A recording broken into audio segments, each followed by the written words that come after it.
कोटपिंडी का channel record करो। रब ने इज्जत दी, कोटपिंडी का सारा प्यार किया, हस्पताल भी बनावांगा, कॉलेज भी बनावांगा, खेल का मैदान भी बनावांगा।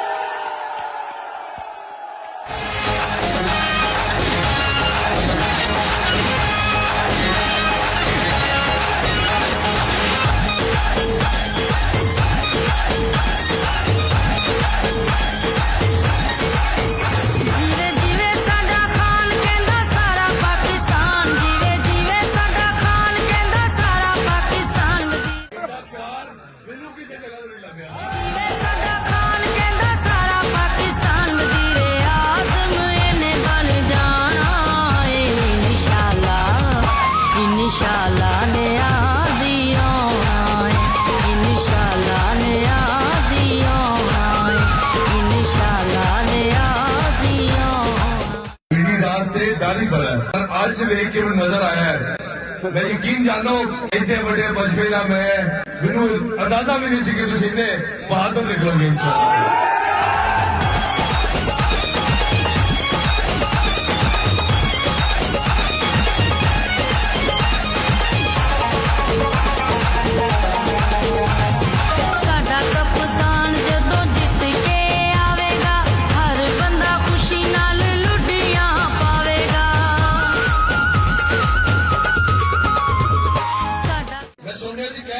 मिसाली बना रहे हैं भाई, मिसाली किमें बना रहे हो?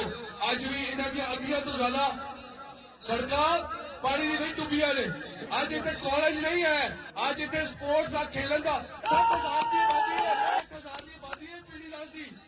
एक खेल का मैदान नहीं है, एक हस्पताल नहीं है, एक हस्पताल 40 बेड का अद्धी रोटी कीमत लगनी सी। जब पिंडी का साल मैं वादा करना 50 बेड का हस्पताल बना